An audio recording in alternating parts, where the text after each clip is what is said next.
wind howled through the snow-covered trees as headlights flickered on a desolate stretch of Route 112 in Haverhill, New Hampshire. A black Saturn sedan sat crooked in a shallow ditch, its front end crumpled, hazard lights blinking like a silent SOS. Nearby, the air smelled of antifreeze and panic. A passing bus driver slowed, spotting a young woman pacing near the vehicle, holding her arms tight across her chest. She looked cold, confused, then vanished behind a curtain of falling snow. By the time police arrived, barely 7 minutes later, Maura Murray was gone. No footprints, no blood, no sign of struggle, just a running engine, an empty driver's seat, and a mystery that would torment her family and the nation for the next 2 decades. What comes next will change everything. To uncover the truth hidden in the shadows, stay with us. Subscribe to Missing Shadows, where every story whispers a secret. At just 21, Maura Murray looked like she had it all figured out. A nursing student at the University of Massachusetts Amherst, she was smart, athletic, and fiercely determined. Her dorm room was a small but tidy space filled with textbooks, motivational quotes pinned to a corkboard, and a photograph of her family taped to the mirror. To the outside world, she was the girl who smiled easily but kept her distance, someone who was admired but rarely understood. Yet beneath that poised exterior, something was unraveling. Maura had always carried the weight of expectation. A gifted student and former West Point cadet, she was the kind of person who made lists, followed routines, and aimed for perfection. But lately, cracks had begun to show. A minor car accident on campus, a tearful phone call late at night, long stares into nothing, as if her mind had wandered somewhere far away and couldn't find its way back. Her friends noticed she was quieter than usual, more distracted. She'd started missing classes and skipping out on plans. When asked what was wrong, she'd offer a soft smile and say, "Just tired," before quickly changing the subject. Even her family felt the distance. Still, no one imagined she was preparing to disappear. No one guessed that on a cold February day in 2004, she would email her professors about a fake family emergency, withdraw money from her bank account, buy alcohol and snacks, and drive north, alone. What was she running from? Or toward? Maura didn't leave a note, didn't confide in a friend, didn't tell anyone goodbye. But whatever she was feeling in those final hours, panic, shame, fear, or freedom, remains locked away in a vanished heartbeat. A mystery personified in a young woman whose life seemed full of promise until it stopped somewhere along a snow-covered road without a trace.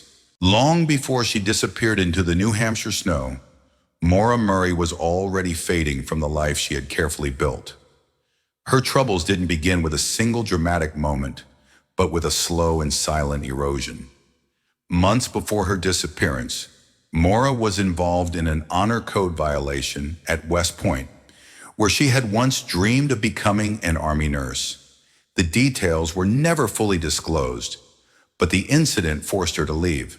She transferred to UMass, a fresh start in theory, but emotionally the damage had been done. Her reputation, her sense of purpose, and her belief in herself had taken a hit she never fully admitted. Then came the accident. Just days before her own disappearance, Maura was working the campus security desk during a night shift when she received a phone call that reduced her to tears. The contents of that call are still unknown, but a supervisor found her unresponsive and glassy-eyed. When asked what was wrong, she only muttered, "My sister," before breaking down again. It wasn't just a moment of sadness, it was a crack in her composure, a quiet shattering from within. That same week, she crashed her father's brand new car while driving alone at night. Though no one was hurt, Maura appeared shaken. Her father, Fred, later described her as distracted, not herself. She told him she'd handle the insurance paperwork and return to campus. But he knew something was off. something she wasn't saying. It was as if pieces of her life, academic pressure, emotional exhaustion, personal guilt, had begun folding in on her. But the real question no one could answer was this: what finally pushed her past the edge? Was it a failed relationship? An overwhelming sense of shame? Was she afraid of disappointing those she loved again? Maura had always been the quiet achiever, the girl who carried burdens in silence. She smiled in pictures, wrote thank you cards, and pushed through pain like it was just another task on her checklist. But beneath that exterior, she was unraveling thread by thread. So when she sent those emails to her professors about a family emergency, withdrew nearly all the money she had, and printed MapQuest directions to towns in Vermont and New Hampshire, no one knew she was actually scripting her own vanishing. She packed as if she were going on a short trip. But emotionally, she might have been preparing for something far more final, a disappearance not just from a location, but from a life that had quietly become too heavy to carry. To this day, those closest to her wonder, did she plan to come back? Or did she already know she wouldn't? It was the morning of February 9th, 2004, and the campus at UMass Amherst was unusually quiet, the winter cold dulling every sound into stillness. Maura had been missing from her dorm for hours before anyone even noticed. Her bed was made, her laptop closed. Her room looked like it had been gently erased. Nothing broken, nothing strange, and yet everything about it felt unfinished. Earlier that day, Maura had calmly told her professors she'd be gone for a week due to a death in the family. There had been no death, no emergency, only a plan she didn't share with a soul. What did raise eyebrows was the string of seemingly mundane choices that, in retrospect, felt heavy with silent intention. She withdrew $280 from her bank account, the majority of her funds, and visited an ATM where she looked over her shoulder once, but didn't seem rushed. She then purchased liquor and boxed wine from a local store. The cashier remembered her looking distracted but polite, and then she vanished into the mountains. Hours later, around 7:27 p.m., her black Saturn sedan veered off a winding stretch of Route 112 in Haverhill, New Hampshire. It slammed into a snowbank and spun out, leaving a soft trail of skid marks. A nearby homeowner, hearing the thud, peered out the window and saw a young woman standing beside the car. She didn't seem injured, just cold and dazed, her arms folded tightly across her chest. "Need help?" the neighbor asked, stepping outside. "No, I've already called AAA," she replied. But she hadn't. There was no record of any call, no cell phone ping, no roadside assistance en route. Within minutes, a local police cruiser arrived, but when the officer reached the scene, Maura was gone. Completely. The car was locked. The windshield was cracked. The driver's side airbag was deployed. Inside were her packed belongings: textbooks, toiletries, snacks. There was even an unopened bottle of wine and a rag stuffed into the tailpipe, something that still puzzles investigators to this day. But of Maura, there was no trace, no footprints in the snow, no blood, no signs of struggle, only silence. As officers stood in the soft orange glow of the street lamps, frost forming on the edges of their jackets, a creeping unease set in. The snow was fresh, undisturbed. If she had walked away, she should have left a path. If she had run into the woods, there should have been broken branches, some movement, something. But there was nothing. That moment became the dividing line between reality and obsession. Her family, friends, and eventually the nation would replay those last known minutes of Maura's life over and over again, searching for meaning in every detail. Had someone picked her up? Had she staged her disappearance? Or had something unthinkable happened just beyond the tree line, in the thick black silence of the New Hampshire woods? And yet, even amid the mystery, the strangeness didn't end there. Weeks later, her father would receive a voicemail, a distorted, static-filled message in the dead of night. No voice, just a hollow rhythmic thudding, like someone tapping on metal. The call couldn't be traced. It was gone before anyone could record it. But Fred Murray would swear to his grave that the call meant something, that Maura was trying to reach them from somewhere. Somehow, it was this moment, the crash and the silence after it, that turned a quiet student's life into one of the most haunting mysteries in American history. It wasn't just a disappearance. It was a moment suspended in time, untouched, unanswered, and unbearably empty.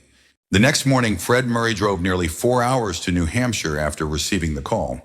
His daughter's car had been found, abandoned in a snowbank with the driver nowhere in sight. A hollow dread filled his chest, the kind that told a father something was terribly wrong, even before the facts made sense. What he found only deepened the panic. Maura's car was impounded. Inside were all her personal belongings, textbooks, toiletries, a favorite stuffed animal, and bottles of alcohol. But her phone, wallet, and debit card were missing. Fred pressed the police for details, but the answers were thin and vague. They insisted it was early, that maybe she had wandered off. Maybe she was with someone. Maybe she'd come back. But Fred knew his daughter. She wouldn't just walk away from her life without a plan, and she certainly wouldn't vanish without telling someone she trusted. Not Maura, not the girl who used to triple-check her calendar and color-code her notebooks. Fred began knocking on doors. He spoke to neighbors who had seen Maura that night. One woman remembered the girl standing near her car, looking shaken but alert. Another claimed they saw a second car parked nose to nose with Maura's just before police arrived. No one got a plate number. No one could say who was driving. The more Fred searched, the more unanswered questions surfaced. The police had treated Maura's case as a routine missing persons report. No immediate signs of foul play, no witness to an abduction, and no body. But Fred believed those early hours, those first 24, were lost. Critical time had passed while assumptions were made. He begged for dogs, for helicopters, for media attention. Slowly, national interest caught on. Maura's story became a headline. College student disappears after crash in New Hampshire. News vans appeared. Internet forums exploded with theories, some compassionate, some cruel. Everyone had an opinion. Some believed she was suicidal. Others were convinced she had planned her escape. A few pointed fingers at her boyfriend Bill, who was stationed in Oklahoma, and called her dorm multiple times the night she vanished. Bill flew out to join the search. He was grief-stricken, pale and stunned, playing voicemails he had left on her phone, one of which she never picked up. Then there was Maura's older sister, Julie, a former West Point cadet like Maura had been. She walked the woods with flashlights and flyers, her military discipline now sharpened into something desperate.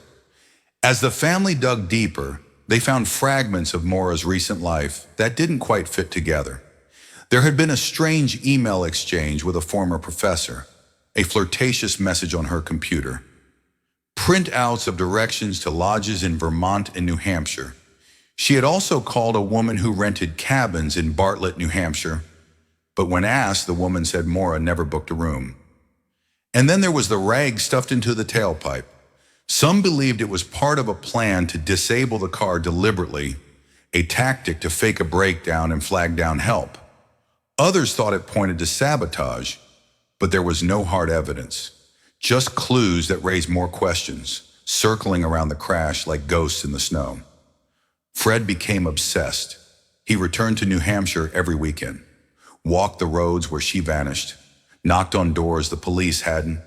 He kept a notebook filled with theories, timelines, contradictions. He was convinced someone knew something and that they were staying quiet. But with every lead came a dead end. Every tip faded into silence.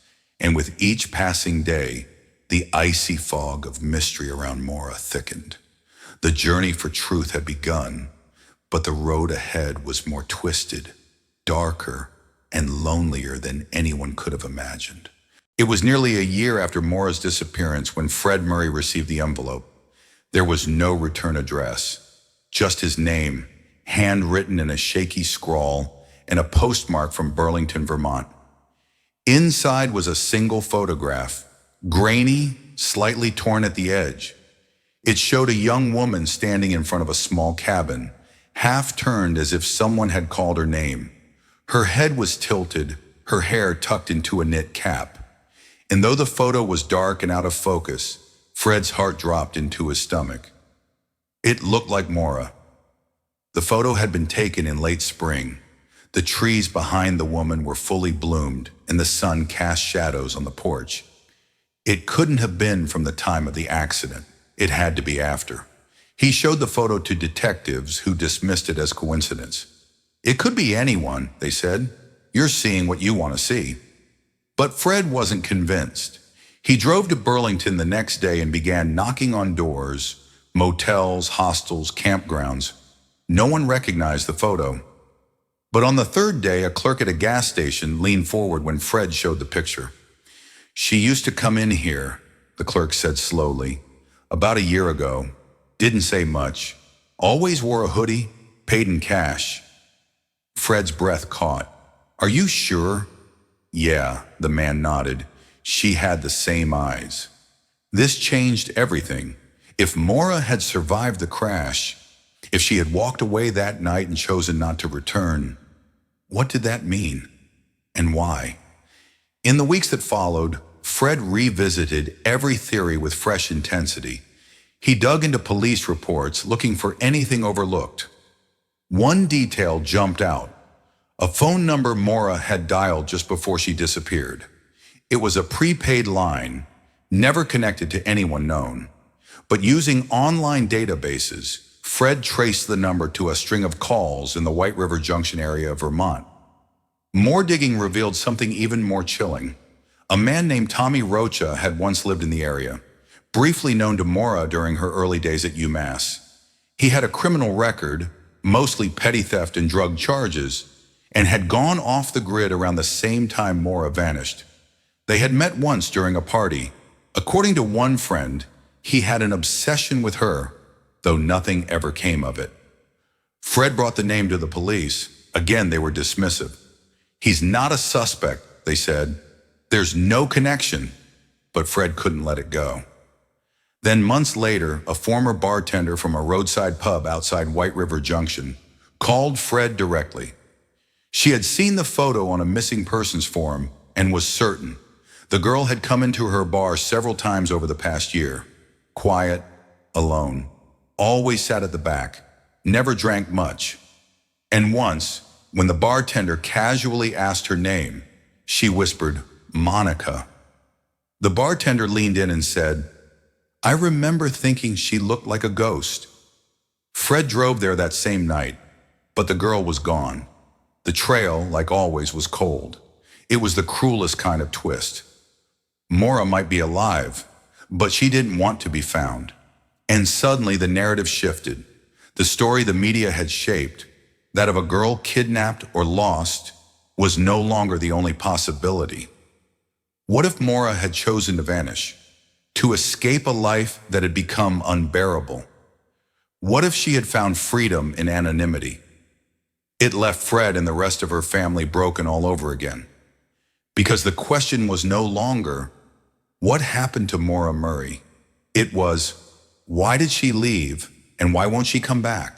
Fred Murray stood on the wooden footbridge behind the White River Junction train station, the river churning below him in slow, icy currents.